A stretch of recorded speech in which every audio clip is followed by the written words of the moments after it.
لك هيحصل معاك ايه في امتحانات الثانويه العامه، وما تقلقش انت مثلا ما كنتش متوقع ان انت رايح فرح في الثانويه العامه، لا انت رايح امتحان ولجنه والكلام ده. فهي مش حاجه جديده عن الامتحانات اللي انت امتحنتها في اولى وثانيه ثانوي وفي ثالثه اعدادي، مفيش اي حاجه جديده، بس في شويه حاجات عايزك تاخد بالك منها علشان ما تقعش فيها.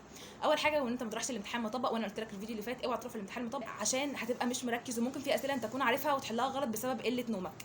تمام، فدي حاجه مهمه. تاني حاجه وما تروحش الامتحانات الثانويه عامه بشنطه، او لو انت مثلا واخد حد من عيلتك سواء مامتك او باباك او حد مثلا من اخواتك مستنيك بره، مفيش مشكله، انت هتخش بس بالقلم والمسطره وازازه الميه والكلام ده، بس الشنطه هتكون معاهم لان ممنوع شنط في ثانويه عامه، وانا ما كنتش اعرف كده، كنت رايحه الامتحان بشنطه ولكن اكتشفت ان هو ممنوع. فخد دوسيه احسن، يكون دوسيه شفاف كمان علشان يكون سهل في التفتيش، ويعني ما تبقاش ملفت كمان الانتباه في التفتيش. يعني خد حاجه شفافه، ما تبقاش عامل زي العيال اللي بتقعد تزاوي المراقبين، هو مثلا ممكن قاعد عادي جدا يروح يعمل كده، هو مفيش حاجه بس لا انا كده انا جاي معايا كده، لا بالله عليك خليك هادي وطبيعي جدا، بلاش الحول في المخ اللي بيحصل لكم ده، تعاملوا طبيعي جدا جدا. تمام، فانت تاخد الدوسيه بقى اللي فيه الاقلام واللي فيه القلم بتاعك، خد قلمين طبعا زياده، وخد بقى استيكه وبرايه ومسطره وحاجه مسكره، وكمان ازازه الميه بتاعتك والسناده والقلم الحاسبه، مش هتحتاج اي حاجه ثانيه.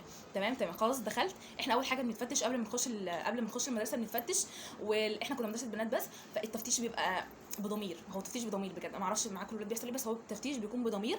يعني بتفتشك عشان بس تاكد انت معكيش اي حاجه، معكيش موبايل، معكيش سماعه. خدوا بالكم كمان من اسمها ايه، الساعه ما تبقاش سمارت ووتش، او حتى الكوبي من سمارت ووتش ما تلفتوش الانتباه زي ما انا قلت لكم. خدوا الساعه اللي بتكون عارف، لان دي اهم حاجه في حياتك. انت بص ممكن ما تروحش القلم بس تروح بالساعه. الوقت في الامتحانات بيعدي بسرعه الصاروخ، بجد بجد بجد الوقت بيعدي بسرعه جدا، فلازم يكون معاك ساعه علشان تعرف الوقت عامل ازاي، وسيب وقت للمقالي وكمان سيب وقت للتظليل.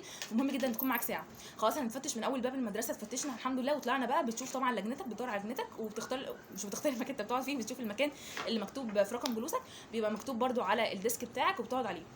بعد كده بيفرقوا علينا كتاب المفاهيم قبل الامتحانات مثلا بربع ساعه و10 دقائق، مثلا الامتحان بيبقى الساعه 9، بيفرقوا علينا كتاب المفاهيم مثلا الساعه 9 ل 10 كده في الحدود دي. يعني بيفرقوا الكتاب المفاهيم قبل امتحانات الثانويه عامه. وتاكد ان كتاب المفاهيم بتاعك مش ناقص اي ورقه، خصوصا في الماده. يعني ما تبصش في المواد الثانيه في الامتحان، مثلا عندك امتحان كيمياء ما تبصيش على الفيزياء والاحياء، لا انت كده كده كتاب المفاهيم بتاعك بتغير.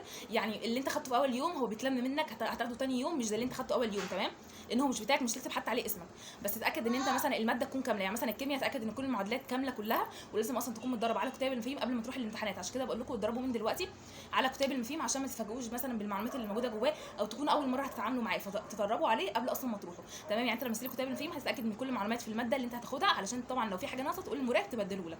تمام.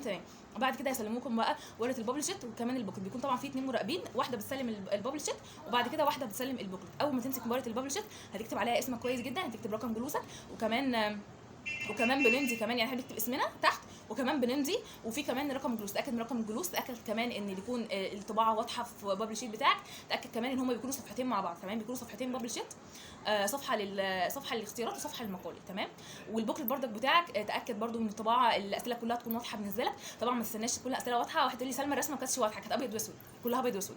البابل شيت بيكون نماذج، 4 نماذج، الف وب وج ودال. النموذج اللي مع صاحبك هو نفس النموذج اللي معاك، بس باختلاف ترتيب الاسئله. يعني مثلا السؤال الاول مثلا عندي بيتكلم عن معادلات الحديد، ممكن السؤال عندها مثلا بيتكلم عن الكيمياء العضويه، فهي مش مترتبه بنفس الترتيب، بس لكن هو نفس الامتحان. عشان الناس بتكون فاكره ان هم 4 نماذج مختلفين، لا هو نفس الامتحان بس باختلاف النموذج عندك وعند صاحبك. تمام، وياخد بالك مثلا النموذج بتاع صاحبك لونه بامبا، وواحد لونه ازرق وواحد لونه اخضر، ده مش معناه ان الاسئله اللي جواه بتبقى ملونه، او انت مثلا بتاعك ابيض واسود فهو بتاعك ابيض واسود، لا هو كل الاسئله بتكون ابيض واسود، اصلا مش بتكون الرسومات ملونه، الرسومات بتكون ابيض واسود. تمام، عشان في ناس مثلا بتبقى فاكره في الجيولوجيا ان الرسومات ملونه، لا الرسومات بتبقى ابيض واسود. تمام، بعد ما خدت البابل شيت بتبدا طبعا تكتب اسم عليك، والبوكلت برده بتبدا تكتب اسمك عليه، وبعد كده طبعا بيعدي المراقب وبيمضي كمان على البابل شيت. تمام.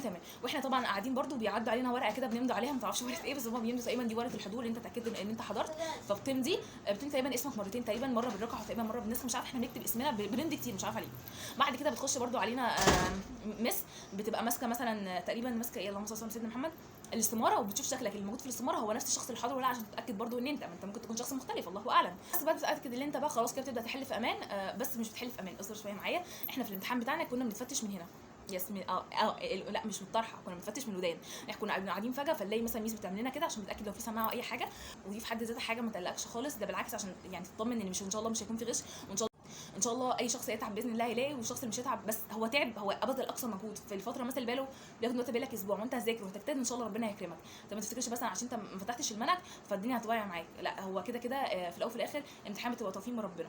تمام بس كده بتبدا بقى تحل عادي جدا، وقبل مثلا ما الوقت بيخلص المراقبه بتقول مثلا باقي ربع ساعه الم الورق، باقي نص ساعه الم الورق، ويا ريت انتوا تقولوا لها مثلا، لو قولوا لها معلش يا ميس بس تبقى ذاكرينا كل شويه مثلا لو باقي ربع ساعه لو باقي 10 دقايق، عشان في ناس ما بتبقاش معاها ساعه. بس هلاقي فيديو سلمى انت بطني وجعتني، انا بقول لكم الحقيقه انا لازم اعرفكم اللي هيحصل معاكم عشان ما تدخلوش تتفاجئوا. يعني دلوقتي قلت لكم تقريبا ده كل اللي هيحصل معاك في امتحان ثانويه عامه، مش هتحصل اي حاجه تاني. سواء الامتحان سهل سواء الامتحان صعب فهو صعب على الكل سهل على الكل. يعني مش انت مثلا هتبقى واخد نموذج اصعب نموذج في العالم وصاحبك نموذج سهل ميه، لا كلكم نفس النموذج باختلاف بس ترتيب الاسئله، فلو صعب هيبقى صعب على الكل، لو سهل هيبقى سهل على الكل. فانا عايزاك تطمن وعايزاك بس توكل على ربنا، مش عايزاك تخاف من اي حاجه، باذن الله باذن الله كل حاجه تبقى زي الفل، وان شاء الله الامتحانات هتيجي سهله السنه دي، لان كل الناس تقريبا بتقول الامتحانات هتيجي سهله باذن الله، لان النماذج الاستشهاديه اصلا الافكار بتاعتها متوسطه مش صعبه، فان شاء الله الامتحانات تيجي في مستوى النماذج الاستشهاديه. وبالله عليكم حلوا النماذج الاستشهاديه وتوكلوا على الله وادعوا كتير، باذن الله باذن الله الدنيا هتبقى زي الفل. ولو عايزين نعمل مثلا فيديو عن المواد الغير مضافه ذاكروها امتى وازاي اكتبوا لي برده في الكومنت، وان شاء الله ان شاء الله دايما معاكم، بحبكم في الله والسلام عليكم.